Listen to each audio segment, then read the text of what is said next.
and welcome to another edition of Walker Talks. I'm Lacey Smith, joined by Pastor Ashley Mew with Gordon Lake Wesleyan Church.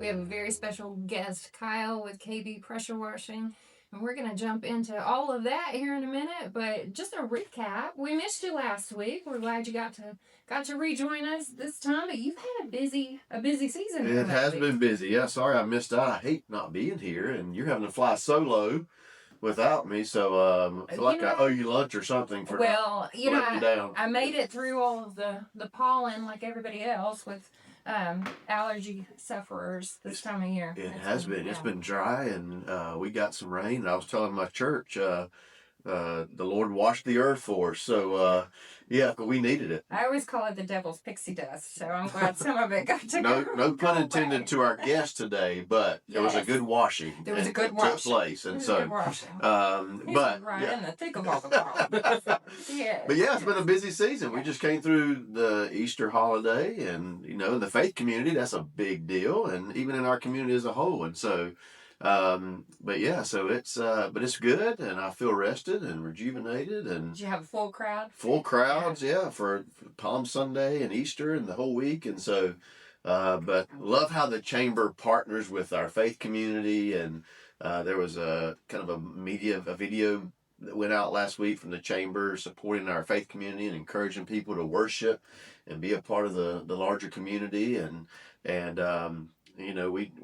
we see the chamber support businesses and organizations and schools, and the churches are right there in that. And so we appreciate that. I'll give a shout out for my local pastors. We appreciate all the chamber does to support and encourage what we're doing to help give people a better way of living here in Walker County. So. Well, we love highlighting all of our church members, our nonprofit partners, because they're part of our business community too. Mm-hmm. And I think we've talked about it on earlier podcasts, but you want all walks of life. You want people from all parts of your community, not just manufacturers, not just small business owners, not just, people from the school system, to really make well-rounded decisions for our business, and just do life together. It makes it fun when you get to, we have our leads meetings and we meet on a regular basis, but just to get to talk to people and not just find out about how they're doing in business, but also how they're doing in life too. Yep.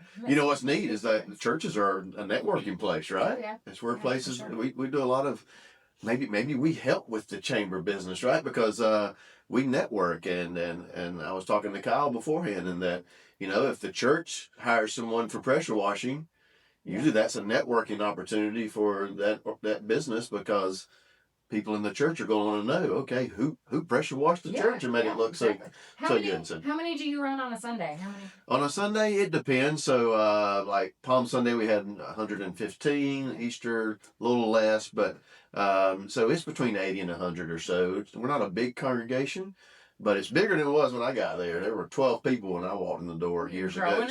So it's grown, and we're talking about entrepreneurs today, and so in some ways, as a pastor, you're trying to grow not a business, but a nonprofit. You're trying to see that you're impacting more lives, right? And so it's the same of sorts in some ways, and so it's great to see that it kind of all is a holistic approach to improve Walker County and our community and those who live and work and play and worship here. Yeah, so, absolutely. Yeah. Well, and maybe one day a pressure washer coming to your church soon might be Kyle. Hey, that's Kyle, right. How are you? I'm well. How are you guys?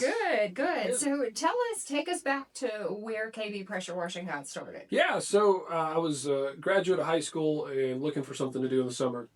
Fortunately, I was trained in how to pressure wash through my uncle, who owns a greater pressure washing company than myself. And he kind of taught me the ropes and kind of how to do just general pressure washing. He goes all over the Southeast. He travels all over the country. And so he taught me how to really get going. And so that summer I was just trying to make some money between high school and college. And that turned into going through college. I was just looking to make some money on the weekends, and it was a great way to just get by. And never really anticipated it being my long-term game plan. I was going to college, and then I gained a job and was going and started there, and still doing the pressure washing on the side as things came up. And it just got to a point where I was making more money on the weekends than I was weekdays. And my wife and I had some goals for our marriage and what we wanted our life to look like. And so we decided that for us to achieve those goals, I needed a larger economic vehicle to achieve those. So we decided to make the plunge. And I'll admit, the first few years was not that great. We really had to go through quite a bit, learn from our mistakes, and really try to grow from nothing. And fortunately, in 2023, I went to a business conference and really learned and was exposed to so much about business that I had no idea even existed. So that was really a turning point in my life, and I really was able to, from there, read books, gain mentors, get business coaches, and really just learn how to grow a business. And so since then, we've really grown and leaps and bounds, and I've been very proud of what we've been able to achieve at KB Pressure Washing. So talk about your experience with this TVFCU Idea League, because that is a big deal. Yeah. There might be people who are watching who have never heard of this competition before. So the Idea League Grant Competition is put on by TVFCU. This is the 9th annual competition. And this is a grant. It's not a loan. So the winners get $30,000, the grand prize winner, to grow their business. Second place gets $15,000, and then third, fourth, and fifth get at least $10,000. So we are a finalist, so we at least get $10,000 to grow our business. And to date, Tennessee Valley has donated, or I guess awarded, over $1 million worth of grants and scholarships to not just the Northwest Georgia region, but the Chattanooga region and the Ocoee region. So the impact that they have made is incredible. They've helped, I think, 75, this would be 80 or 90 companies now in our area, just the greater Tennessee Valley area. And their impact's been huge. And for us, this go around, there was over 420 applicants, businesses that applied for the grant. And we've got it all whittled down now to the final 15 across the 3 regions. So to get to be a finalist is a big deal. You have to survive several rounds of elimination. You have to send in videos, bank statements. It's really... you got to go over your business plan, meet with the judges. It's been quite a process. It's been 5 months now that we've gone through this, and to get to this stage is really incredible. To know that we are finalists and that we have at least $10,000 to grow our business with, it's a big deal. So we're excited about that.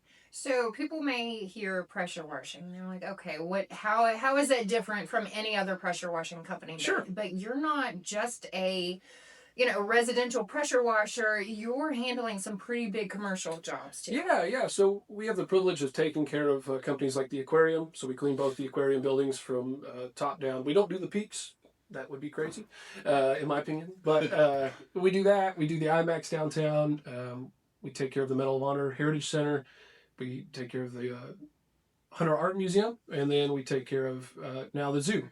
So we're real excited about those name brand kind of places. But the one I'm really excited about is we take care of the national park here in town. So we've been able to clean the tower, the visitor center, and restore a couple things around the park. And for me, I love history. I've grown up in this area, and I've always enjoyed going. I live just outside the battlefield now, so it's a sense of pride for me to take my kids and walk around and say, hey, Daddy cleans, our company cleans that and takes care of that. So it's pretty neat to have that opportunity. That is really a good place of pride. Yeah, no doubt about it that you play a part in that. That has to make you feel really good to know that your company's, they attract, 1 million visitors a year or something like that? And you're helping to make that experience better. That's really neat. Of course. And to preserve the history in our area, of course, that's a big part of our character as a community. Yeah. Knowing the sacrifices that were made on behalf of our country just right here in our backyard. For me, it's a big deal to preserve that, to honor their legacy and help preserve that. I've seen veterans come through and see what it means to them.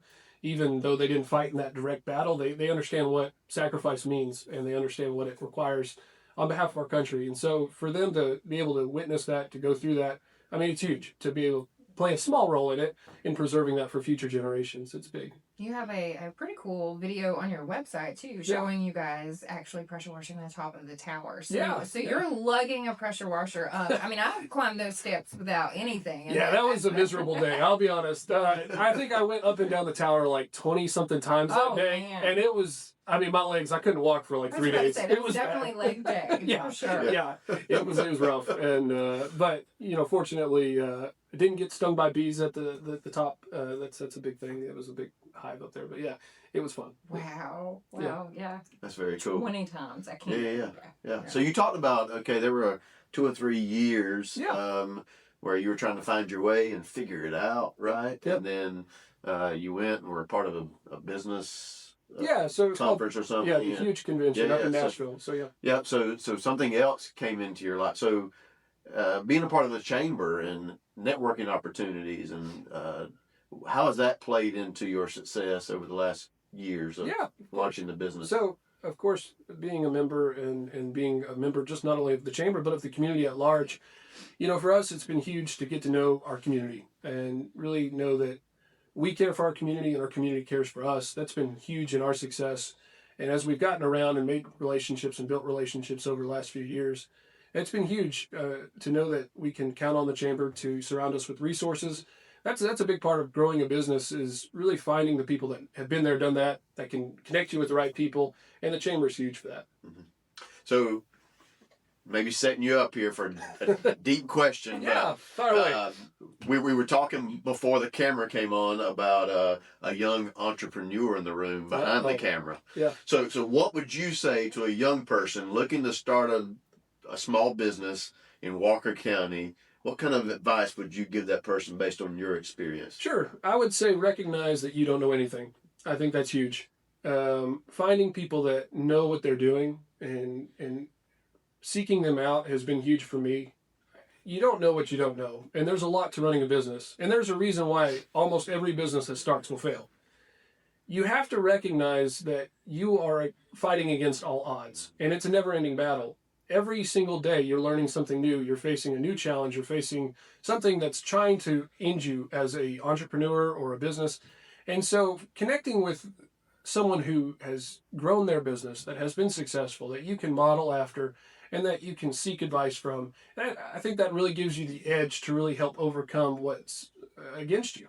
And it's entrepreneurship is hard. It's difficult. It's challenging, but it's also very rewarding. And so I think the sooner you really recognize that you don't know anything, the better off you are. Yeah, you had your uncle in your case to kind of. Well, yeah, I had my uncle, of course. That was a big part of it. And I also had several other mentors that I was able to pursue and get to know, and that have been invaluable. And I think for me, one of the things that have been great is not just the pressure washing industry, but also learn from others that are throughout other industries, because there are general principles of business that some people are just excellent at. And so you can really pull gems from different people and really apply that and figure out how to apply it to your business. And that's huge. That is so good. And that's helped me. As a pastor, I come from a different angle, and how when I'm connecting with organization leaders, business leaders in our community through the chamber. And but I'm always taking things, whether I'm at a leads group or I'm doing a podcast or whatever it might be. Or some kind of event with the chamber, I'm taking something away that I can then apply to my context to help me to be a better leader, and my church organization to grow and to flourish and be successful. Yeah.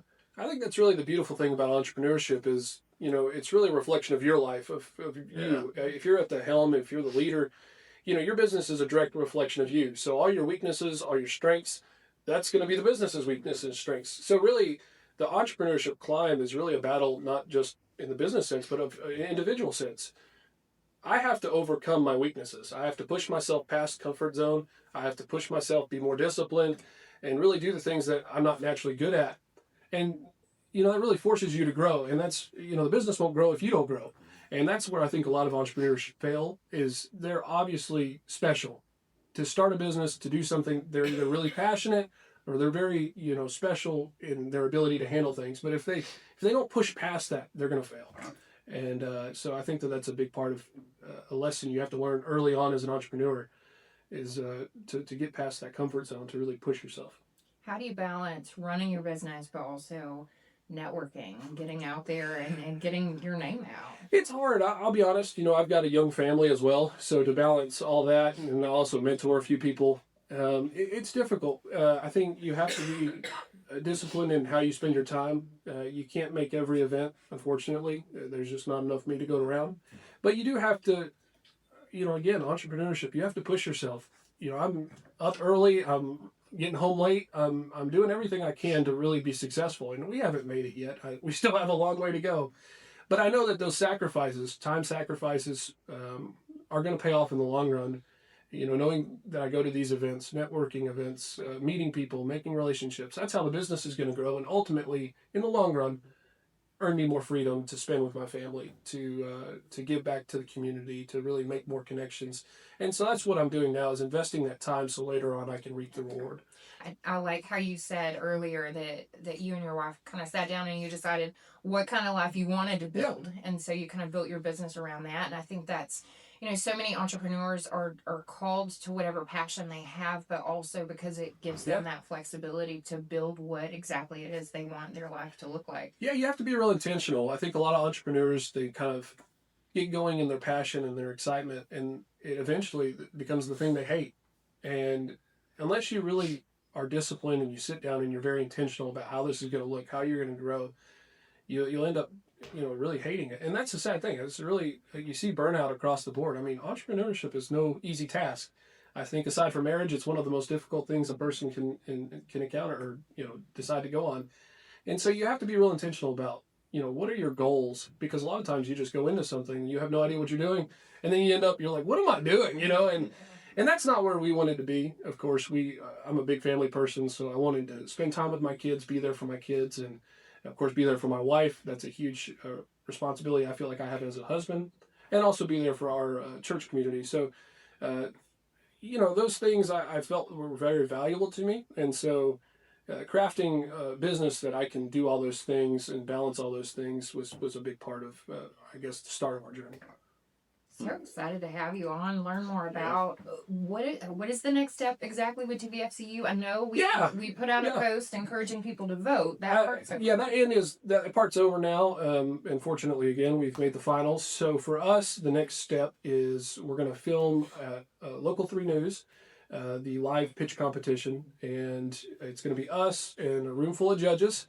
And we're going to give our 5-minute pitch. So just imagine Shark Tank. You got 5 minutes to answer the questions they've got for you, and give it your best shot as to what your business is, why you deserve the money, how it's going to help you grow. And they're going to decide who wins the $30,000. So that's going to be a huge moment for us.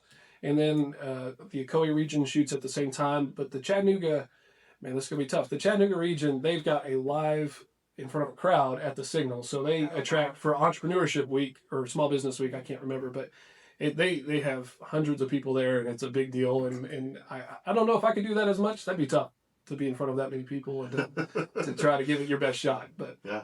So one of the things you probably had to talk to them about in this, sharing your business plan and would maybe be future goals. You've already hit on the word goals a couple of times, and that's kind of what's driven you to get you where you are. So what's next for your business? Like, what does a 5, 10, 20-year plan look like for you? Yeah, so I think starting with the end in mind is huge. So for me, I want to buy back as much of my time to spend with my family, to give back and to really have that freedom. However, you're not going to get there overnight. You can't. Yeah. Everyone wants that freedom, but no one's willing to make those sacrifices. So there are going to be a lot of sacrifices in the meantime. And so it's going to be, a grind to get there. But I do think as the team grows, as I can focus more on running the business and not just being the business, I think that's the next step, is to really grow that side of it where I can have more times to network and to make connections. So for us, growing the team, growing the fleet, we've got 1 truck now, 1 trailer, and we're hoping to, with the funds, purchase a nice box truck and have a 2nd truck going. And I think that'll be huge for our growth in the short 3 to 5 years. I'm hoping that eventually we get it to where it's running itself, kind of being more of a turnkey business, but I want to do it sustainably and not just get there overnight. A lot of people just throw so much money at marketing and then they end up not being profitable. For us, I want to be profitable, and I want to make sure that the top line revenue isn't the sense of my pride or the source of my pride. It's really the bottom line that you want to look for. And so for me, if it's slowly and that foundation's right, building it right, I'm good with that. And so I think that's what I'm most excited about, is building a business that's sustainable in the long run, not just the short term.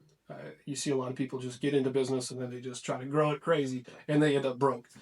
So I'm just focused on building it. It's great to hear. One break at a time. Yeah, it's great to hear you sharing that, and hopefully some of our younger people in the community are watching this at some point. And so, because we live in a world of instant gratification and wanting things now, and especially when I've got a teenager and a couple of kids, and And even my son in sports, like, it should just happen. I should Yeah. just wake up and Right. be good at it. Yeah. And I'm like, you got to work, you Gotta got put to in grind, you got. Yeah.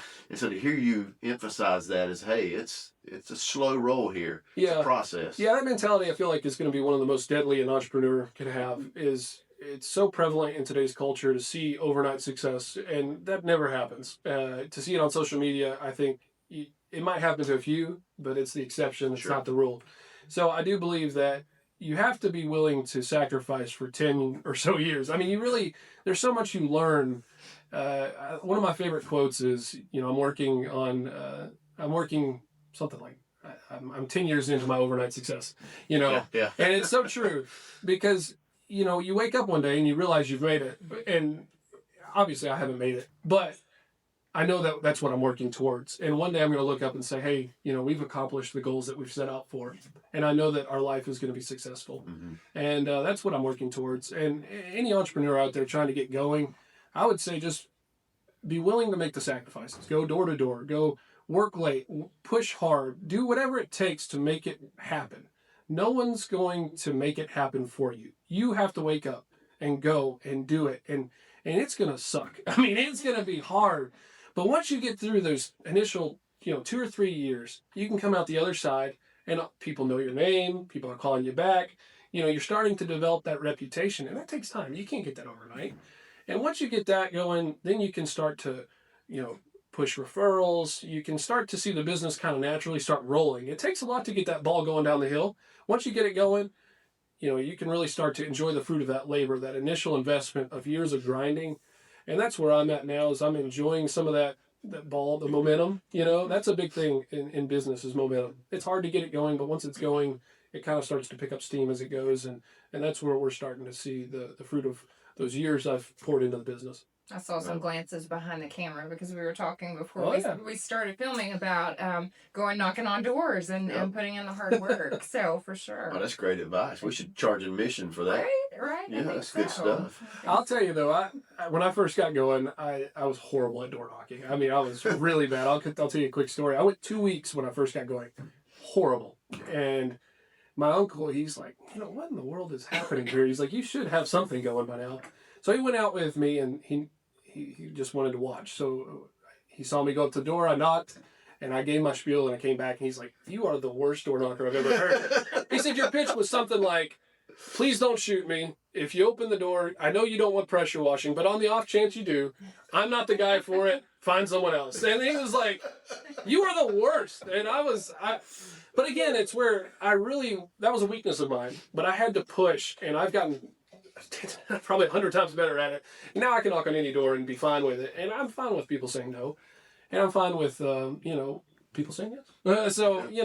You got to push past that comfort zone. And that was uncomfortable for me. Be willing to get 20 no's for that one yes. Absolutely. Right? Yeah. And Well, some did, go ahead. No, I was just gonna say, we don't want to put you on the spot or anything, but we want to prepare you for your pitch. So give us your best 20-30 second elevator speech. Oh, yikes. Well, KB Pressure Washing is a total commercial and residential pressure washing service. We pride ourselves in being community members. We have donated over $50,000 to our local community within the last 3 years worth of services. And that for us has been huge. And we specialize, like I said, in commercial and residential. So we do the biggest buildings around town, around our area, or the smallest residential. And so for us, we help you fall back in love with your home, your property, or your building. And for us, we help make the Tennessee Valley shine. So That's as clean as it gets, guys. Nice. That's it. I We like nailed it. He nailed it. He nailed it. Well, hopefully you will bring home the $30,000 prize. Well, I appreciate it. It'd be huge for us, and of course, it'd be huge for Walker County. I think highlighting the momentum that we've got going here, I think is huge, and I'm excited to represent our county, being the only small business from this county in the competition. I hope to help carry that momentum forward and be a good representation of what we got going here. Well, you've come on here today and offered some great advice for our community members and our members of the chamber. And so we want to give you an opportunity. How can people find you and your business? They can find us at kbpressurewashing.com, or they can find us on Facebook, Instagram. Just search KB Pressure Washing. You'll find us pretty easy. We're on all platforms. And yeah, well, if you ever want some good content, give us a follow. So, cool. Thank you, Kyle. Preacher Man, always a pleasure. Hey, Thank you. yes. We always appreciate and enjoy having you. Makes you want to go start a business. I know. Well, we actually have another episode this month, and we'll be talking about entrepreneurs. Again, hoping to get one of Walker County's favorite entrepreneurs on here next time around too. So yeah. Is that a hint? That is a hint. Okay. That is a hint. If you love good food, you might be definitely. interested in I'll get here tonight. if you're bringing some samples, I'm here. So yeah. We can get some samples. Hey, well, I'll make sure I won't miss the next one for sure. Well, if you do, you know what to call. You got a new host over here. Listen, I love it. Well, if we have samples, we should make that an every episode thing. I completely agree. Yeah. All right, guys. Well, until next time, tune in for another edition of Walker Talks.